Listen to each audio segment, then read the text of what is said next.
Trump अब ज़िक्र इसलिए मैं करना चाह रहा हूँ कि डोनाल्ड ट्रंप का पाकिस्तान के साथ ख़ुसूसी रिश्ता है।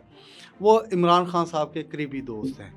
इमरान ख़ान साहब ने अपने दौर में जब अमेरिका का विज़िट किया था तो उन्हें बड़ा अच्छे तरीके से पुरतबाक उनका इस्तकबाल किया गया था और उनकी बीवी ने इमरान ख़ान साहब से जो है वो तस्वीरें भी तुलवाई थी। डोनाल्ड ट्रंप भी हाथों में हाथ लेके उन्हें घूम फिर रहे थे। ऐसा लग रहा था कि जैसे दोनों ही बचपन के फ्रेंड ने। तो अब उन्होंने आनी है और 20 जनवरी को उनका इंतखाबात अपने हलफ़ वो उठा लेंगे और उसके बाद वो 47वें सदर बन जाएँगे और दुनिया के ताकतवर तरीन इंसान भी बन जाएँगे। लेकिन उनके ताकतवर तरीन इंसान बनने से पहले पाकिस्तान के जो प्राइम मिनिस्टर हैं, उनकी ये शदीद ख़्वाहिश है, वो किसी तरीके से एक दावतनामा अमेरिका के सदर की ओथ टेकिंग सेरेमनी का हासिल कर लें।